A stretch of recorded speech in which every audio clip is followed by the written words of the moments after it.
मैं तुझे प्रथम गिनती में गिनाता हूं, देवताओं का आधिपत्य तुझे प्रदान करता हूं, सारे देवों में तू प्रथम गिनती में गिना जाएगा, प्रथम पूज्य माना जाएगा।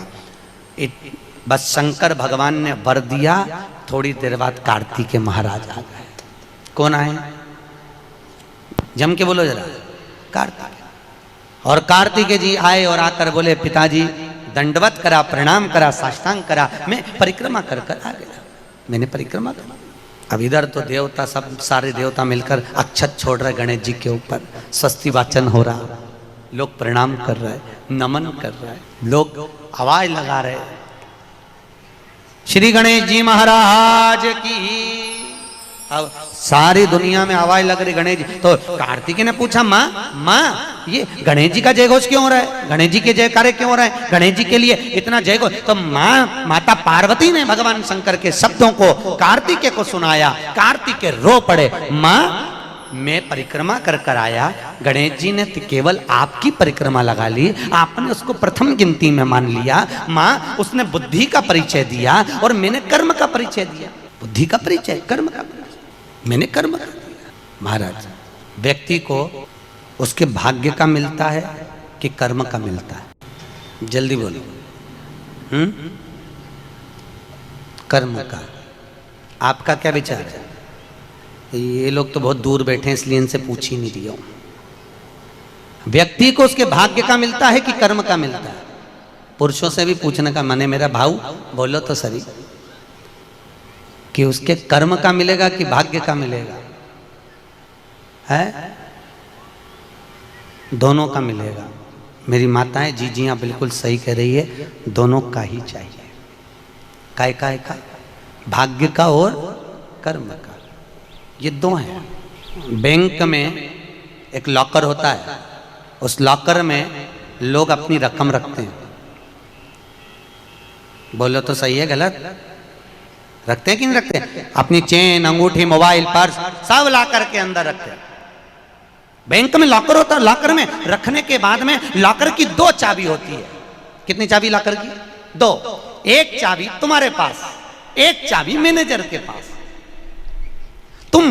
तुम्हारी चाबी कितनी भी लगा लो, जब तक मैनेजर की चाबी नहीं लगेगी तब तक वो लॉकर, अरे बोलो जम के, नहीं खुलेगी। और बैंक का मैनेजर कितनी भी चाबी लगा ले, लॉकर खुलेगा क्या? नहीं, तुम्हारी चाबी लगना जरूरी है। उसी तरह तुम्हारी चाबी है कर्म की चाबी, तुम कितनी भी घुमा लो पर वो ताला नहीं खुल सकता जब तक मैनेजर मेरा शंकर अपनी भाग्य की चाबी घुमा कर नहीं जाए। इसलिए तुम कर्म करो, भाग्य की चाबी मेरा भोलेनाथ घुमाएगा, और कब क्या दे जाए तुम्हें मालूम ही नहीं पड़ पाएगा। इसलिए चाबी दोनों होना चाहिए, एक भाग्य की, एक कर्म की। दो चाबी होंगी, लॉकर खुलेगा। अगर एक चाबी लगी तो लॉकर नहीं खुलेगा। चाबी। अब गणेश जी महाराज को भगवान कार्तिकेय महाराज बोल रहे हैं, माँ मैं कर्म करने गया था, मैं परिक्रमा करने गया था, और यहाँ गणेश जी महाराज को तुमने प्रथम गिनती में बना दिया। माँ ये क्या हुआ? माता पार्वती को गुस्सा तो बहुत आया, क्रोध भी आया। माँ पार्वती की आंख में अश्रु भी भर गए महाराज, आंसू आए माता पार्वती के नयन, अश्रु।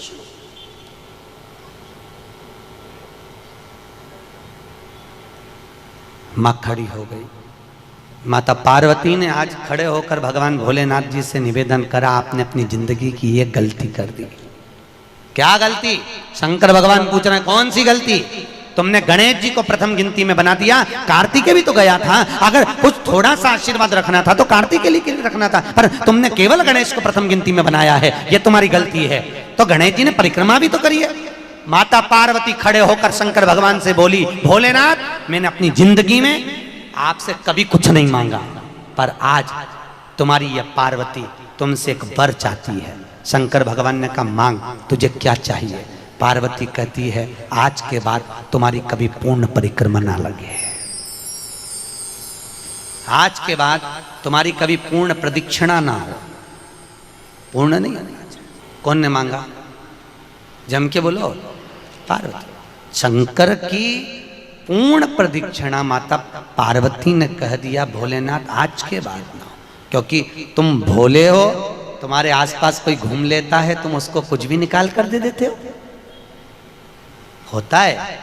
2 बहुएं होती हैं, एक बहू रहती है पूना में,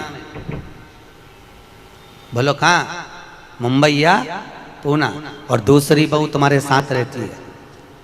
अरे बोलो जम के, एक दूर रह रही है और एक तुम्हारे साथ रह रही है। पर सास को जो साथ रह रही है ना, रोज पूछ रही है ना, वो अच्छी नहीं लगती। वो जो दूर रहती है ना, उसका गुणगान 24 घंटे करती है। ये डोकरियों की आदत भी बड़ी बुरी आदत। जो पास रह रही है वो अच्छी नहीं लग रही, जो दूर रह रही ना, वो दिवाली पे आती है, बस दिवाली पे 30 त्योहार पर आती है, और दिवाली पे आते और आके पल्लू वल्लू लेके मम्मी जी करके आई करके बस 2-4 बार इधर उधर घूमेगी, और सास इतनी खुश हो जाएगी, तुरंत अंगूठी निकाल के चुपचाप रख ले। जो तुम्हारे पास में है वो बुरी लग रही है, वो चाय दे रही है, दूध दे रही है, बस बोलने में कभी कभी बोल देती है। अब बहुएं हैं बेचारी, हो जाता है। एक सास बहू से कहती है, मैं सुबह 5 बजे उठती हूँ, तू 4 बजे उठा कर। अब वो झगड़ा करते करते हमारे पास आ गए, और हमारे पास आके बोली, गुरुजी ये मेरी सास मुझे परेशान करे। मैंने बोला तेरी सास को क्या बोल रही है? तो क्या मैं 5 बजे उठूं तो बहू 4 बजे उठना चाहिए। तो मैंने कहा अच्छी बात बोली, कोई दिक्कत वाली बात नहीं है। एक काम कर, बहू की उम्र है 20 साल, तेरी उम्र है 70 साल, तू 20 साल की बन जा, मैं भी इसको जगाना चालू कर देता हूँ। जब तुम, वो कहते हैं ना, सास भी कभी बहू थी। जब तुम बहू थे, तुम भी खूब अलमस्त चकाचक सोते थे, और तुम्हारी सास पहले उठती थी। बुढ़ापे में नींद नहीं आती जीजी, नहीं आती क्या? अरे बोलो तो, आती बुढ़ापे में नहीं। मनुष्य की उम्र, गधा की उम्र, कुत्ता की उम्र और उल्लू की उम्र बराबर थी। किस किस की?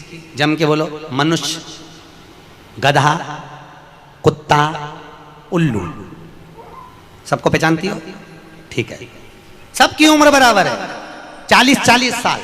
मनुष्य पहले 40 साल का था, गधा 40 साल का था, कुत्ता 40 साल का था, उल्लू 40 साल का था। सबकी उम्र लेवल में बिल्कुल बराबर थी। भगवान क्या देर अंधेर कुछ ये ऊंचा नीचा लेवल अपने यहाँ चले, भगवान क्या नहीं चले। भगवान ने सबकी उम्र 40-40 साल रखी, सबकी उम्र 40। एक दिन गधा भगवान के पास में आया, और गधे ने भगवान से आकर कहा, अरे भोलेनाथ। भगवान शंकर ने पूछा क्या हो गया? महाराज हमारी उम्र 40 साल की दे दी, हम लोगों का बोझा ढोते रहे, लोगों का वजन ढोते रहे, महाराज हमारी उम्र बिल्कुल आधी कर दो, बिल्कुल आधी, हमें इतनी लंबी उम्र नहीं चाहिए। भगवान ने कहा ठीक है गधा, आज से तू 20 साल का। गधा कितने साल का हो गया? अरे जम के बोलो, 20 साल का। थोड़ी देर बाद में मनुष्य भगवान के पास पहुंचा। भोलेनाथ आगे वापस आ गया, मनुष्य पहुंचा और भगवान के पास जाकर बोला, भोलेनाथ। भगवान शंकर ने पूछा तुझे क्या हो गया? भोलेनाथ 40 में मेरा क्या होगा प्रभु? भगवान ने कहा गधे की बच्ची है। कितने साल बचे हैं? 20। मनुष्य कहा दे दो प्रभु। भगवान ने कहा ले जा। कितने का हो गया? जम के बोलो 60 का। थोड़ी देर बाद कुत्ता आ गया। कुत्ता शंकर जी से बोला भोलेनाथ। शंकर भगवान ने पूछा तुझे क्या हो गया? महाराज 40 साल की उम्र दे दी, लोगों के दरवाजे पर बैठा रहूं, दरवाजे पे बैठकर झूठन चाटूं, दरवाजे पे बैठ कर रोटी खाऊं, दरवाजे पे दुम हिलाऊं और दरवाजे पे से चिल्लाऊं महाराज मेरी उम्र कम कर दो। भगवान ने कहा ठीक है कुत्ता, आज से तू 20 साल का। थोड़ी देर बाद मनुष्य फिर आ गया। भोलेनाथ 60 में क्या होगा? भगवान ने कहा कुत्ता की बच्ची है कि चल जाएगी, ले जा। कितने का हो गया? 80। थोड़ी देर बाद उल्लू आया। उल्लू ने आकर कहा भोलेनाथ। भगवान शंकर ने पूछा तुझे क्या हो गया? महाराज 40 साल की उम्र दे दी, रात रात भर जगता रहूं, पेड़ पे टंगा रहूं, रात रात भर मुझे नींद नहीं आती भोलेनाथ, मेरे को रात भर चौकीदारी करना पड़ती, रात भर पेड़ पे बैठा रहता हूं, रात भर वृक्ष पर बैठा रहता हूं, मेरी उम्र कम कर दो। भगवान ने कहा कितनी कम कर दो? बिल्कुल आधी कर दो। भगवान ने उल्लू की उम्र आधी कर दी। कितने साल का हो गया? 20 साल का। थोड़ी देर बाद मनुष्य आ गया। मनुष्य आकर बोला अरे भोलेनाथ। शंकर भगवान ने पूछा क्या हुआ? 80 में मेरा क्या होगा? भगवान ने कहा उल्लू की बच्ची है, चलेगी कि ले जा। कितने का हो गया? 100 का। अब तुम खुद देखो 40 वर्ष तक मनुष्य अपनी जिंदगी को सही जीता है।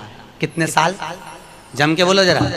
40 साल तक मनुष्य अपने जीवन को सही जीता है, खूब खाता, आराम से पचता, खूब डेंटिंग पेंटिंग सब चकाचक, कपड़े मपड़े सब जोरदार, रकम मकम सब पहने, खूब अच्छा लगे, क्योंकि 40 वर्ष की जिंदगी तुम्हारी है तो 40 साल तक मनुष्य अपने जीवन को सही जीता है। 40 के बाद किसकी लगी थी? जम के बोलो, गधे की। तो 40 से 60 तक मनुष्य गधे जैसा बोझा ढोता है, बच्चों को बड़ा करना है, शादी करना है, मायरा भरना है, परिवार को पालना है, तो बोझा ढो रहा है। जैसे गधा बोझा नहीं ढोता, ऐसे 60 तक बोझा ढोया। 60 के बाद उम्र किसकी लगी? कुत्ता की।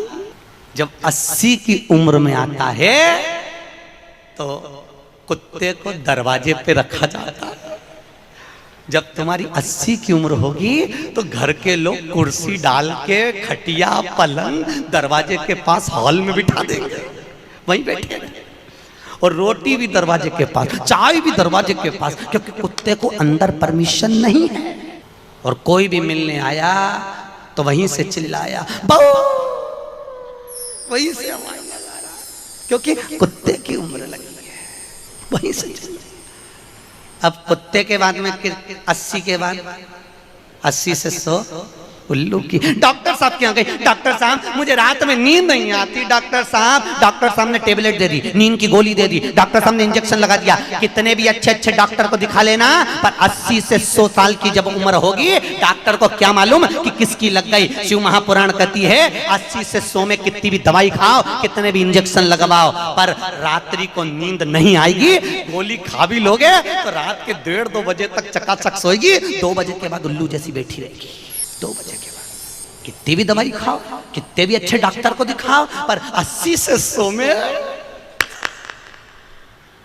जाग रही, आधी रात को जागे। बहू के मम्मी सो नहीं रही, आई सोई नहीं, आई के मारे नींद ही नहीं आई। अब इसके कौन समझाए, उल्लू की लगी, कौन समझाए इसके? 80 से 100